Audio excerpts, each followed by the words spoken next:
नअबुदु व नुसल्लिहि व नुसल्लिमु अला रसूलिल करीम अम्मा बाद फ़अऊज़ु बिल्लाहि मिनश शैतानिर रजीम बिस्मिल्लाहिर रहमानिर रहीम व रफ़अना लका ज़िक्रक आमन्तु बिल्लाहि सदक़ल्लाहु मौलानल अज़ीम। अस्सलामु अलैकुम गाइस, क्या हाल चाल? मस्त एकदम। So my name is Faisal Kamran और आप देख रहे हैं बेसिक फिज़िक्स। और आज जो हम टॉपिक करने वाले हैं वो है वेक्टर एडिशन का। तो वेक्टर्स को हम ऐड कैसे करते हैं ये हम यहाँ पे पढ़ेंगे। और अगर आपको याद हो तो फिज़िकल क्वांटिटीज़ 03 में हमने वेक्टर्स की कुछ प्रॉपर्टीज़ पढ़ी थी। मतलब वेक्टर क्या होता है? वेक्टर वो होता है जिसके पास मैग्नीट्यूड हो, जिसके पास डायरेक्शन हो और जो वेक्टर लॉ ऑफ एडिशन को फॉलो करता हो। तो वो वेक्टर लॉ ऑफ एडिशन क्या है? बेसिकली वो वेक्टर लॉ ऑफ एडिशन हम इसी लेक्चर में पढ़ेंगे। तो वेक्टर लॉ ऑफ एडिशन को पढ़ने से पहले मैं कुछ आपको और बेसिक चीज़ें बताना चाहूँगा जिसके बगैर आपको वो टॉपिक इतना इजीली समझ नहीं आएगा। तो लेट्स स्टार्ट। फर्स्ट है जी हमारे पास components of vector. Components of vector पढ़ेंगे, फिर हम रिजल्टेंट वेक्टर पढ़ेंगे, रेजोल्यूशन ऑफ वेक्टर पढ़ेंगे, position vector and displacement vector पढ़ेंगे और एंड पे जाके हम वेक्टर लॉ ऑफ एडिशन पढ़ेंगे। तो स्टार्ट करते हैं कंपोनेंट्स ऑफ वेक्टर से। अब मान लें कि मेरे पास ये एक बॉक्स है जिसका मास है m। तो हमारे पास दो भाई हैं जी, नथुराम और फतुराम। ये फोर्स लगा रहे हैं, फोर्स लगा रहे हैं। एक फोर्स है जी फोर्स 1, एक फोर्स है जी फोर्स 2। दोनों भाइयों ने ना इक्वली फोर्स लगाई है। नथुराम भाई साहब ने भी 12 न्यूटन लगाई है, फतुराम भाई साहब ने भी 12 न्यूटन लगाई। तो जो दोनों भाइयों ने जब फोर्स लगाई तो क्या बॉक्स मूव करेगा? बिल्कुल मूव करेगा। तो मैं मान लेता हूं कि उस बॉक्स ने मूव किया जी 2 सेंटीमीटर। अब सेम यही केस अगर मैं कहूं कि एक ही में फोर्स लगा देता हूं और वो फोर्स है 24 न्यूटन की और एक ही फोर्स है, मतलब मैं जैसे ये है यहाँ पे ये वही बॉक्स है जी। इस पे मैंने एक ही भाई साहब जो हैं जिनका नाम है जी शंटू लाल भाई साहब। ये शंटू लाल भाई साहब जो हैं ये बड़े ताकतवर आदमी हैं। इन्होंने अकेले की उन दोनों की फोर्स लगा दी और वो है 24 न्यूटन। तो इन्होंने फोर्स लगाई तो क्या बॉक्स जो है वो मूव करेगा?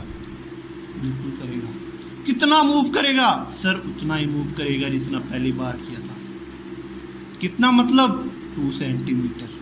तो अब ये जो दो फोर्सेस हैं ये हमारे पास कंपोनेंट्स हुए और ये जो एक फोर्स है जो उन्हीं दो फोर्सेस के रिजल्ट के बराबर है इसे हम बोलते हैं रिजल्टेंट। और ये जो कंपोनेंट्स इसे बोलते हैं कंपोनेंट्स।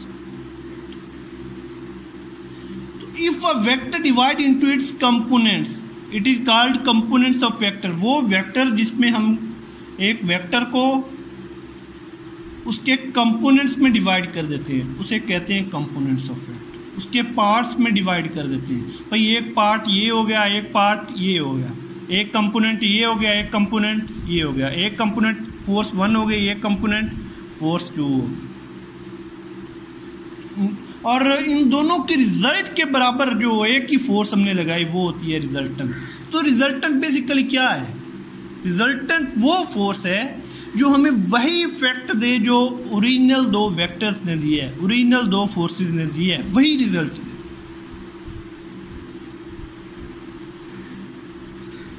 तो जैसे मैं ये कहूं कि इसकी डेफिनेशन कुछ इस तरह होगी कि it is a single vector. ये एक वो वेक्टर है विच गिव्स सेम रिजल्ट, जो हमें वही रिजल्ट देता है ऑफ ऑल ओरिजिनल वेक्टर्स, जो हमें ओरिजिनल वेक्टर रिजल्ट दे।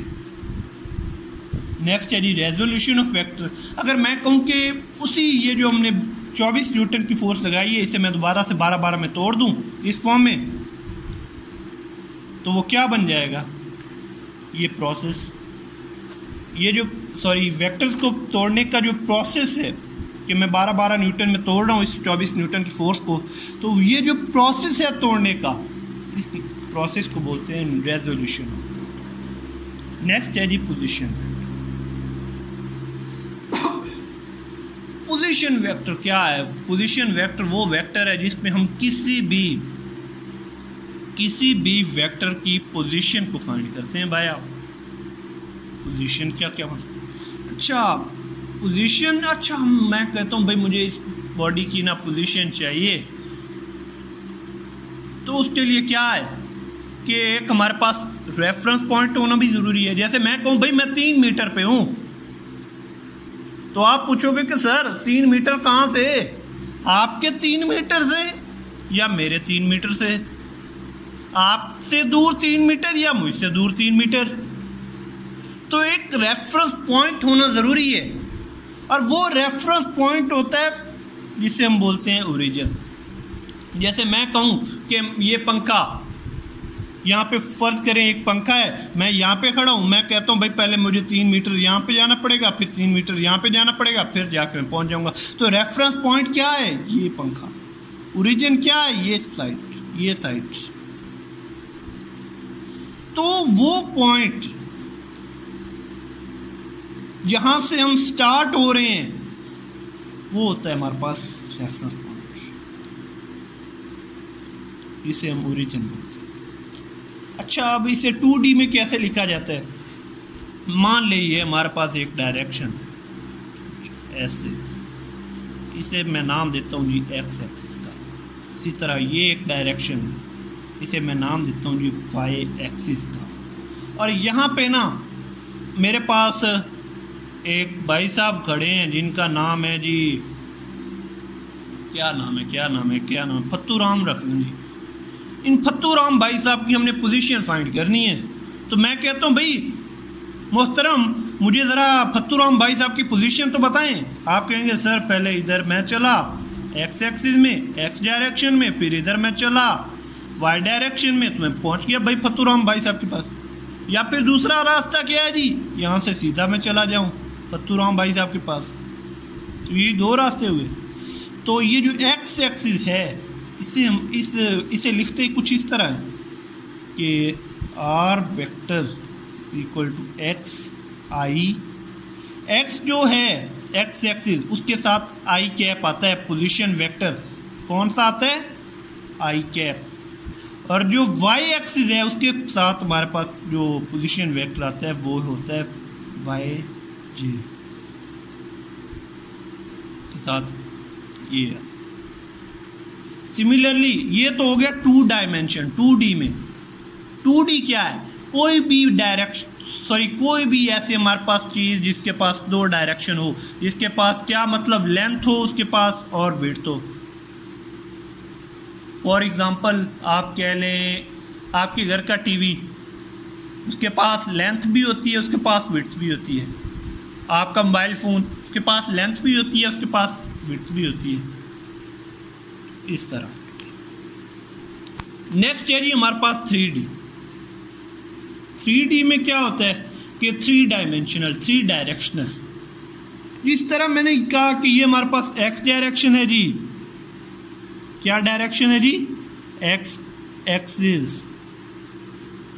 इसी तरह अगर मैं यहाँ से इस नुक्कड़ से ऊपर को चला जाऊँ तो ये हमारे पास वाई डायरेक्शन हो गई, और उसे मैं नाम क्या दिया? Y direction. और इसी नुक्कड़ से अगर मैं इस साइड पे चला जाऊं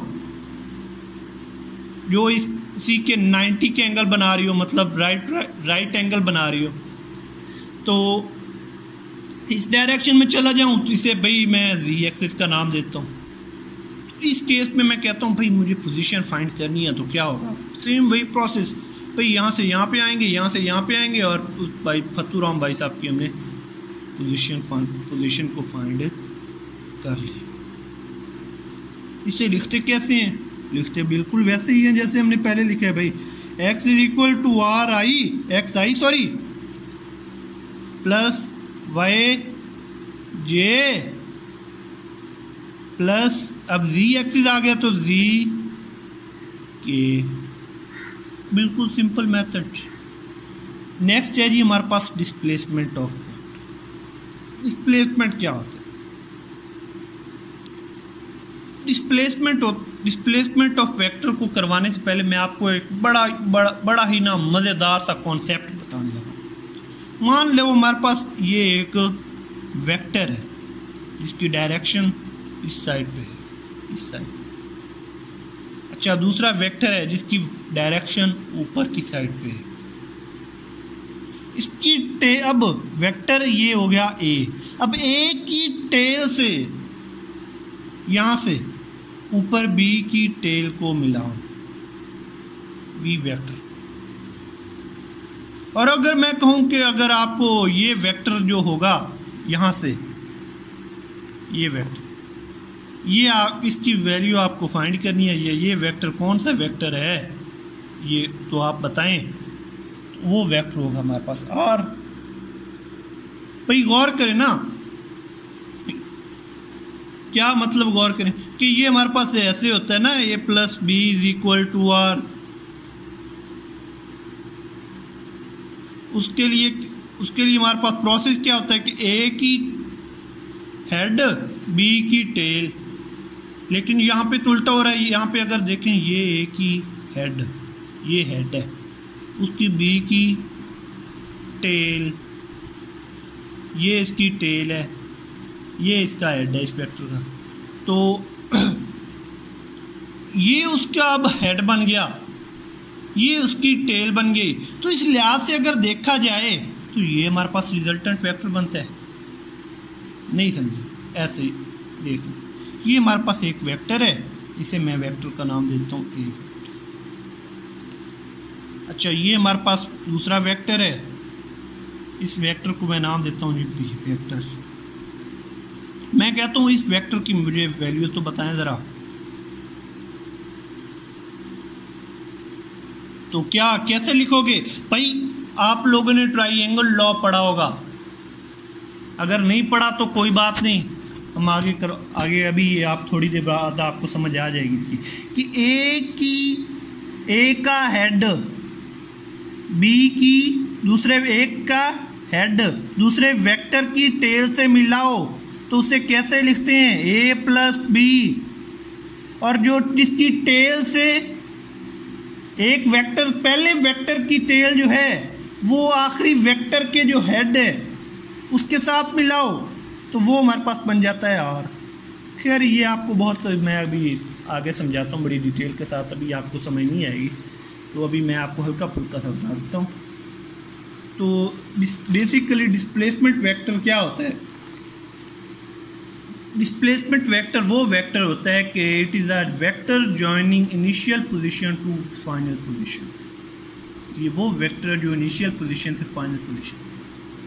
सेम वही प्रोसेस, ये हमारे पास एक्स एक्सिस है, ये हमारे पास वाई एक्सिस है, और ये जो हमारे पास सेंट्रल पॉइंट है यहाँ पे जो हमारे पास कोऑर्डिनेट्स होते हैं ये होते हैं 0 0। इधर पे हमारे पास काउंटिंग होती है 10 20 30 40 50, 10 20 30 40 50 और अप टू इन्फिनिटी। इधर भी इधर मैं कहता हूँ कि ये अब मैं जी शंटू लाल भाई साहब यहाँ पे खड़े थे, थोड़ी देर बाद मैंने देखा तो वो शंटू लाल भाई साहब यहाँ पे आ गए, तो मैंने उसकी पोजीशन फाइंड कर। चले बनाते हैं, ये वाई एक्सिस, ये एक्स एक्सिस, ये वाई।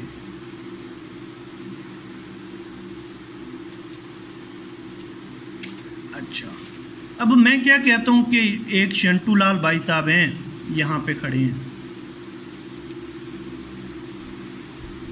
तो मैं क्या कहता हूँ इससे पोजीशन वेक्टर ड्रा कर लेता हूँ, इसे मैं नाम देता हूँ R1 का। मैंने थोड़ी देर बाद देखा 5 मिनट बाद तो वो शंटू लाल भाई साहब यहाँ पे आ, तो फिर मैंने यहाँ से फिर दोबारा से ओरिजिन पे इसे ऐसे मिला दिया पोजीशन वेक्टर, इसे मैं R2 का नाम देता हूँ। R2 मतलब पोजीशन वेक्टर 2। अब ये जो बीच वाला डिस्टेंस है initial position to final position, initial position क्या है? ये वाला। फाइनल पोजीशन क्या है? ये वाला। यहाँ से वो चला था, चलना उसने स्टार्ट किया था, वो उसका इनिशियल पोजीशन है, और जहाँ पे आके वो रुका वो फाइनल पोजीशन है। तो ये जो बीच का जो डिस्टेंस है ना, इसे हम बोलते हैं डिस्प्लेसमेंट वेक्टर। अंडरस्टैंड?